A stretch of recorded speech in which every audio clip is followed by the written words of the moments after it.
He tried to sell the bull for meat, but the animal defied fate, walking 17 miles to find the boy who had once saved it.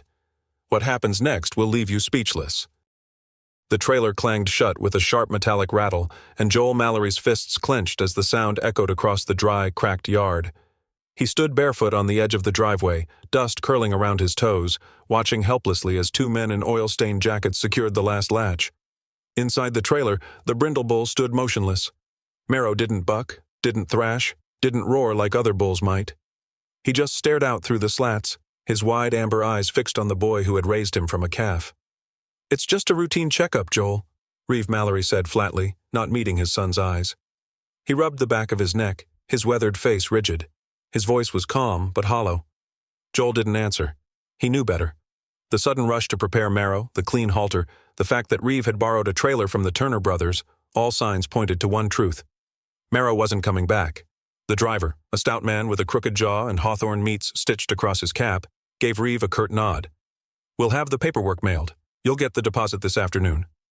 Reeve nodded once. Joel's shoulders sank. Merrow shifted his weight inside the trailer, and the wooden floor creaked under his massive frame. Joel met the bull's gaze, swallowing hard. The sun reflected off the bull's sleek coat, catching the faint scar above his left eye, the one Joel had cleaned and bandaged when Merrow had gashed himself on barbed wire as a yearling. That was the summer they'd bonded, the summer Joel spent more time in the barn than in the house. As the truck engine rumbled to life, Reeve rested a hand on Joel's shoulder. "It's for the best. We need the money." Joel didn't move. His lips parted, but no words came out. He just watched as the trailer pulled away, kicking up a storm of dust that stung his eyes and throat. The last glimpse he caught of Merrow was through the tiny rear vent, those same amber eyes still fixed on him, watching, remembering. The dust settled. The truck disappeared down the road. Joel turned without a word and walked back to the barn, kicking a loose rock as he went. Inside, the barn was quiet. Too quiet. The stall where Merrow had slept was empty, the straw undisturbed. A faint scent of sweat and hay still clung to the air. Joel leaned against the wooden beam and finally let the tears fall, silently, bitterly. He didn't cry out. He didn't sob. He just stood there, alone in the place that had once felt alive. That evening, Reeve sat at the kitchen table counting bills. The thin envelope he'd gotten from Hawthorne sat open, and the money inside was barely enough to cover the electric and the remaining feed loans. The harvest had failed again this year. The pump was busted. Half the fencing was rotten. The decision had felt like cutting off a limb, but it had to be done. At least, that's what he told himself. He glanced at the hallway where Joel's bedroom door was shut. A soft blue light glowed under the crack, probably the boy's flashlight again, reading old journals, or sketching Merrow, the way he used to. Reeve rubbed his temples, sighing. Meanwhile, 50 miles away, the night crept over the chain-link fences of Hawthorne Meats. In the shadows, something moved. Merrow stood still in his pen, surrounded by the sharp stench of blood and bleach. The air was thick and humid, the sounds of groaning animals distant and unsettling. Around him, the other bulls shuffled nervously, but Merrow remained still, watching, waiting. The workers had forgotten to secure one side of the enclosure. The latch hung just a little loose, but that wasn't the path he chose. Merrow lowered his head and began to nudge the gate beside him. With unnatural calm, he tested the chain. Then he backed up and struck, not with fury, but with precision. The chain snapped after the third blow. A gate creaked open. An old hound tied behind the storage shed lifted its head but did not bark. By the time the night shift manager arrived for rounds, all that remained was an open gate, a broken chain, and deep, wide hoofprints leading into the woods. Surveillance footage, grainy and barely lit, showed a massive shape moving past the holding pens. No panic, no erratic behavior, just quiet, focused movement, as though the animal knew where he was going. The report was filed, but by morning, half the staff believed the bull had been stolen. Others claimed it had slipped into the river and drowned. The truth, however, was far stranger. In the early dawn, a figure trudged steadily through the fog-laced woods of Birch Hollow. Merrow. Covered in muck and rain, he moved without hesitation, avoiding roads and fields. His muscles ached, but his mind remained focused. Every mile brought a new sound, a new challenge. A barking dog here, a passing train there. But he never turned back. At Winslow Ridge, Joel hadn't slept. He sat on the porch swing with a blanket wrapped around his shoulders, staring down the road. The wind picked up just inside. Reeve hammered at the barn roof, patching a hole that had grown larger during last week's storm. Sweat clung to his brow, and the hammer felt heavier than usual. He didn't know why, but his hands trembled slightly. Maybe it was guilt, or maybe it was something else. A neighbor stopped by late that morning. Mr. Dunley, an old rancher with a hunch in his back and a voice like gravel, leaned on the fence and said, "Here the Hawthorne bull ran off." Mighty strange. "Strange how?" Reeve asked, wiping his hands. "Didn't tear nothing up, didn't hurt a soul, just vanished, slipped into the dark." Reeve raised an eyebrow but said nothing. The conversation ended there. Dunley tipped his hat and rode off, but the words lingered. That evening, Joel overheard two men at the feed store talking. One claimed he saw a brindle bull walking along the edge of Route 5, just outside Elbridge. Alone. Calm. Not a scratch on him. The other dismissed it as nonsense. But Joel's heart beat faster. The details. Brindle. Alone. Unchained. Fit. He rushed home, pulled out a map, and marked the town. If it was true, the bull was moving west, toward Winslow, toward home. Joel didn't say anything to his father. Not yet. But he began sneaking out to the edge of the fields at night, leaving out pieces of apple and laying fresh hay in the stall. He even tied one of his old T-shirts to the barn post, hoping the scent would carry on the wind. The next night, another report came in. A mailman swore he'd seen a large horned shadow cross the highway at dawn near Holloway Ridge. Joel added the point to his map. The line was forming. The direction was clear. Joel didn't know how or why or even if it was possible, but deep in his chest, he believed it. Merrow was coming back. And while Reeve spent the next day patching holes in the barn roof, unaware of anything unusual, whispers started to spread from Hawthorne to Winslow about the haunted bull that vanished. Reeve didn't believe in stories, but Merrow was already halfway home and something bigger was coming. The hoofprints were fresh. Damp earth pressed deep where the weight had settled. Cyrus Vane knelt beside them in the half-light of dawn, his hand hovering just above the prints without touching. Dew glistened on the grass around him, and his breath came out in slow puffs in the chill morning air. He didn't speak. Didn't need to. His eyes scanned the tree line with the sharpness of a man who had made a living finding things that didn't want to be found. He stood, slung the tranquilizer rifle over his back, and adjusted the brim of his sun-faded black hat. Bramble Hollow stretched out before him, thick with morning fog and silence. Somewhere out there, the bull was watching. Not just any bull. The one with a mind of its own. Cyrus had been on this job for 4 days now. Hawthorne Meats had called him after the local authorities threw up their hands. The idea of a rogue animal escaping a slaughterhouse was bad enough, but a bull walking calmly, leaving no damage, passing through multiple towns, and somehow evading capture? That was worse. It made people talk, whisper. Some were calling it sacred. Others called it cursed. Cyrus didn't believe in either. He believed in tracks, timing, and terrain. But this case was starting to make him uncomfortable. Not scared. Just unsettled. The reports had been too consistent to ignore. The mailman in Elbridge, the gas station clerk in Holloway, a hunter outside Red Fern who claimed something massive had stood just beyond the tree line, watching him through the mist. Always the same description. A brindle bull, alone, calm, intelligent. Cyrus followed the sightings, drawing a line on his folded map. Every town, every witness pointed west, toward Winslow Ridge. He didn't care about the boy or the farm. He cared about finishing the job, quiet, clean, like always. His boots sank slightly into the soft soil as he stepped forward. Fog coiled around the low shrubs, muffling every sound. The forest here was dense and old, branches bowed with moss, trunks twisted from years of wind. Bramble Hollow wasn't marked on many maps, but Cyrus had been through worse. He moved without sound, stepping carefully, scanning the brush. Something ahead broke the fog, a dark shape, low and wide. He ducked behind a tree, unslinging the rifle, and peered through the scope. There, 30 feet ahead, the bull stood still in a clearing, dew glistening on its hide. Merrow. His head was turned slightly, as if listening. His body was tense, but not in fear. More like readiness. Cyrus exhaled. His finger hovered over the trigger. The tranquilizer could drop a bison. One clean shot. That's all he needed. But he didn't fire. Something about the eyes. The bull looked straight at him. Not through him. At him. Cyrus shifted, heart suddenly heavier than expected. This was no animal charging in panic. This was a being with purpose. He whispered under his breath, "What are you?" A twig snapped. He turned sharply, movement behind him. A bird? A squirrel? Number too heavy. He pivoted, but too late. Merrow was already charging, silent, swift, not reckless. The bull's massive shoulder struck Cyrus just beneath the collarbone, knocking him sideways into the underbrush. The impact sent pain shooting through his ribs as he tumbled into a patch of damp leaves and nettles. By the time he scrambled to one knee, coughing, the clearing was empty. Marrow was gone. Not a branch moved. Not a hoofprint fresh. Just fog, folding over the forest again like nothing had happened. Cyrus cursed under his breath and clutched his arm. A bruise was already blooming. He rose slowly, his breath shallow, and stared into the trees. He wasn't hunting anymore. He was being tested. Joel Mallory tapped a red marker against his lip, then drew another small circle on the map stretched across his bedroom floor. Holloway Ridge, he whispered to himself, eyes darting between towns. He connected it to the last point. The line moved again, always westward. He sat back on his heels, heart racing. It's him. Each report had something unique. A witness describing how the bull stood beside a railway crossing until a freight train passed. A man who said the bull waited beside a creek for an old dog to finish drinking before crossing. These weren't accidents. They were choices.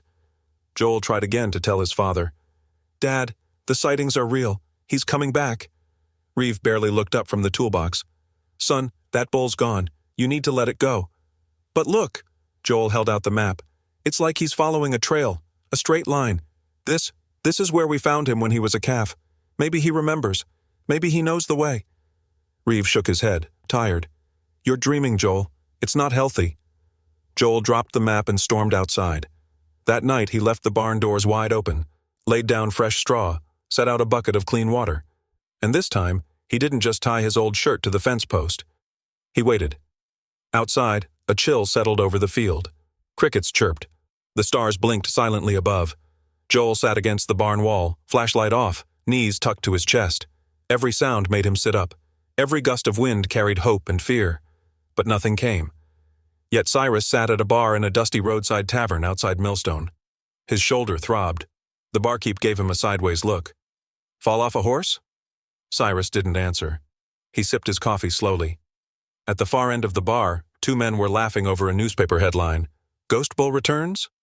Sightings continue along Western Trail. One of them chuckled. "Must be some prank.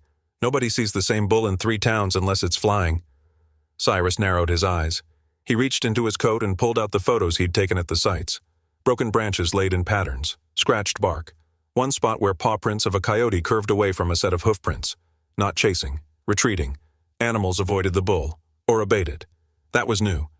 He left a tip, got up, and stepped outside. The wind stirred the dust around his boots. He didn't like the feeling in his gut. Back in his motel room, he marked the map again. The bull was heading to Winslow Ridge. He could feel it. But now the question wasn't if he could catch it. It was should he. This wasn't a job anymore. It was something else. Something older. He didn't have a word for it, but he knew one thing for sure. Marrow wasn't running. He was returning.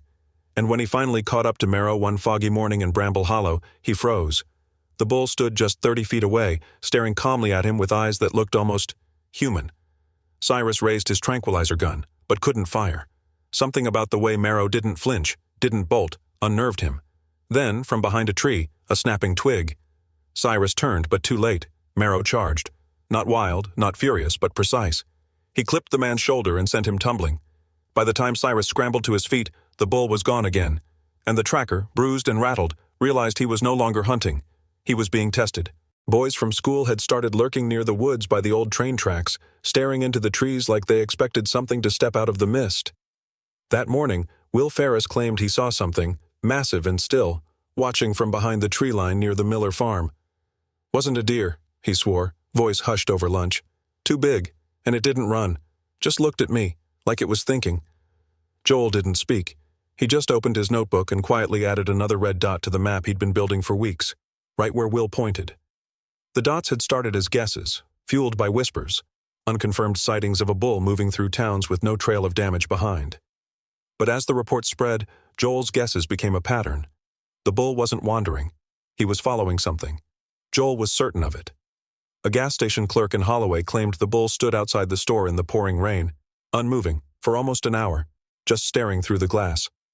A train engineer said he saw a dark shape standing by the tracks as his engine passed, unshaken, alert, perfectly still. Then there was the story from Farley, where an old veteran swore the bull nudged a tipped wagon clear off the rail crossing seconds before a freight train came screaming through. People laughed, called it nonsense. But some didn't. Some leaned in and whispered, like they were describing a spirit. Back at home, Reeve Mallory wanted none of it. He came home to find a fresh mound of hay neatly arranged in the old barn stall where Marrow used to sleep. The pitchfork leaned against the wall exactly the way he used to leave it when things were better, when the farm was full and his wife still sang while washing the dishes. He stood staring at the hay for a long time, hand frozen on the feed room doorknob. "Joel?" he called, but the boy was still at school.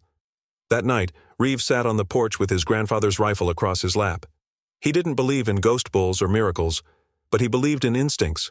And something about that hay, the neatness of it, the quiet weight in the air, it told him something wasn't over. Just before dawn, mist crept in from the east fields. The trees were dark silhouettes, motionless. And then, like smoke parting, a shape stepped into view. Reeve stood slowly, lowering the rifle. The bull didn't charge, didn't snort or stomp. It just stood at the edge of the fog, its massive frame streaked with mud, bits of bramble still clinging to its hide. Eyes calm, steady, familiar. "Marrow," Reeve whispered. He stepped forward, drawn by disbelief. The bull turned, walked past him without hesitation, and made for the barn. Reeve turned, following. As he reached the barn door, he stopped short. Joel was already there. Kneeling, arms wrapped around Marrow's neck, face buried in the matted fur. He didn't speak, just wept. The house that had been quiet for weeks filled with something different that morning.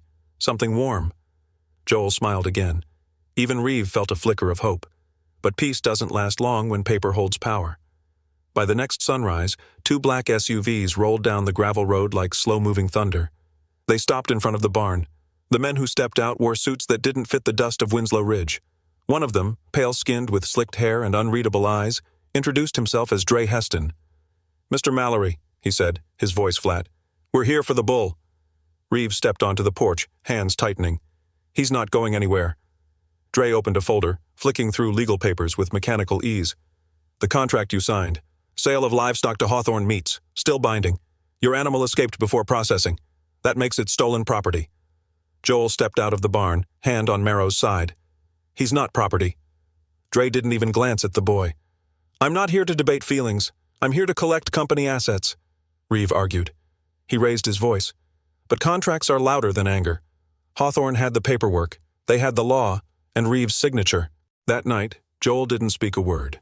He waited until his father was asleep, then took a flashlight, a satchel of oats, and led Marrow away, through the trees, over fences, down forgotten paths, to the old quarry caves, places no adult dared explore. But Joel wasn't afraid. He'd explored those caves as a kid. So had Marrow once.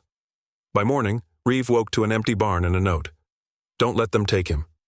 It took Reeve hours to find them. When he finally did, standing at the mouth of the quarry cave, he didn't yell, didn't scold.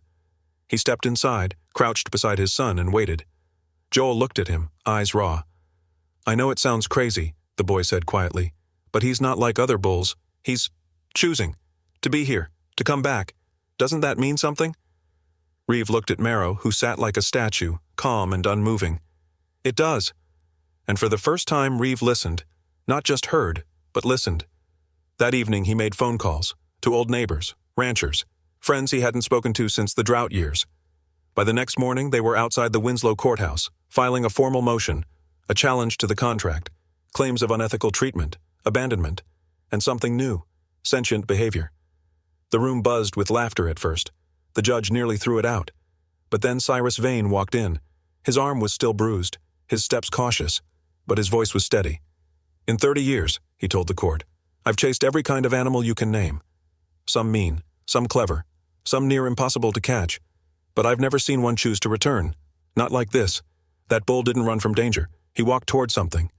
He looked around the courtroom, eyes tight. "He came back.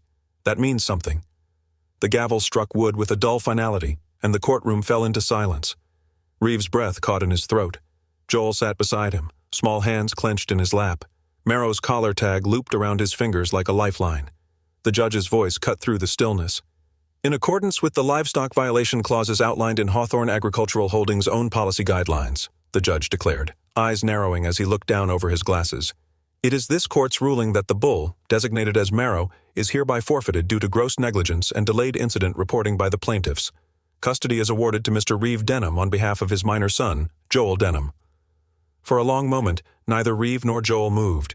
The words didn't register right away, like distant thunder after lightning. Then, slowly, Joel turned toward his father, eyes wide and shining, and whispered, We won?" Reeve nodded, overwhelmed, his voice caught behind the weight of weeks of fear, pressure, and sacrifice. "Yeah, son," he said finally. "We won." The tension in the room broke like a snapped fence wire. Joel leapt into his father's arms, and Reeve held him tightly, burying his face in the boy's shoulder. Around them, murmurs rippled across the room, some in disbelief, others in quiet joy. A reporter near the back started scribbling furiously into a notepad, but not everyone was pleased. At the prosecution table, Marcus Hawthorne stood frozen, his lips pressed in a tight, colorless line. His attorney leaned in to whisper something, but Marcus waved him off. The CEO's face was unreadable. No outrage, no protest, just a cold stillness that hinted at something more dangerous than anger. Calculation. "We'll appeal," he muttered, almost to himself. But the tide had already turned, and deep down, even Marcus knew it. The 6-week legal battle had taken everything from the Denhams. Reeve had mortgaged what little remained of his land, sold off his tool shed, and even signed over the title of his rusted old truck to cover court fees. Every day, he walked the narrow, dusty road to the courthouse on foot while Joel stayed behind, skipping school and tending to Marrow. The barn, once a symbol of broken dreams, became their haven, quiet, warm, and filled with the slow, steady breath of the bull who had changed everything. Marrow never left Joel's side. Wherever the boy went, the bull followed, like some ancient guardian from another time. He would kneel beside Joel in the straw during long nights, curl up by the broken trough when Joel needed space, and lower his head into the boy's arms when words failed them both. There was no leash, no lead, just an unspoken bond, a silent understanding that neither science nor scripture could fully explain. But the world outside refused to stay quiet. Word of the trial spread far beyond Winslow Ridge. First came the local reporters, then the regional channels, then the national outlets. Soon, camera vans lined the dirt road leading to the Denham farm. The gate groaned under the weight of curious strangers. Reporters called Marrow a miracle. Scientists debated the claim. Behaviorists flew in from out of state, setting up camp in motels, eager to observe the bull that supposedly chose compassion over instinct. "Is this animal even real?" one news anchor asked on live television. "Or are we seeing a carefully crafted myth?" Winslow Ridge, once a sleepy farming town where time moved slow and steady, became the epicenter of a cultural storm. Protesters gathered outside the courthouse. Some carried signs reading "Justice for Joel." Others wore Hawthorne Industries logos, warning about the dangers of anthropomorphizing livestock.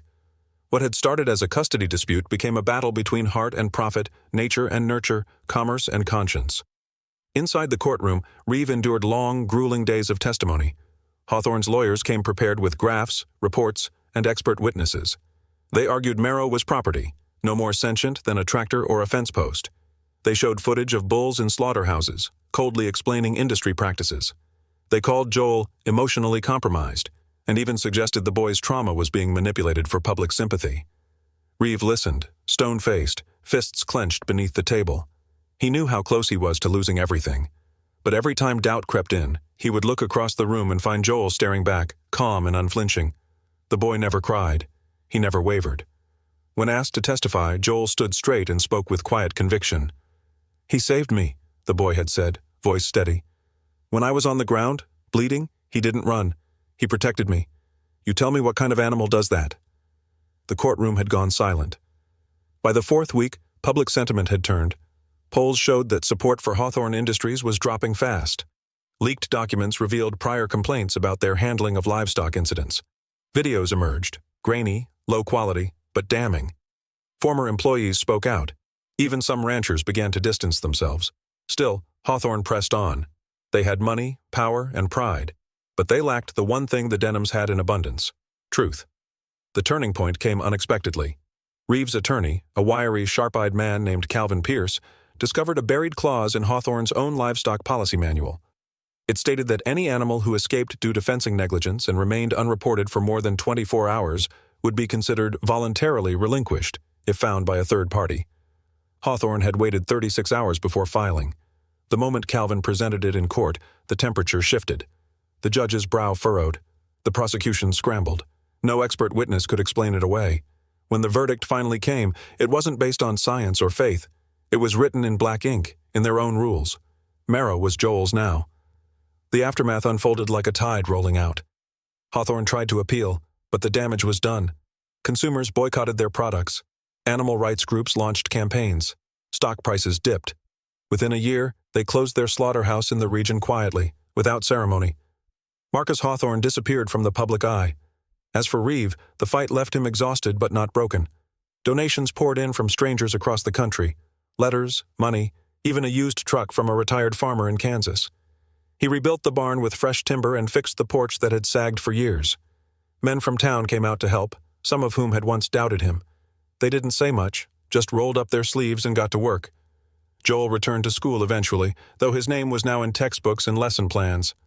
A local teacher started including his story in the curriculum, a lesson in loyalty, empathy, and the courage to stand for something when everyone else tells you it's impossible.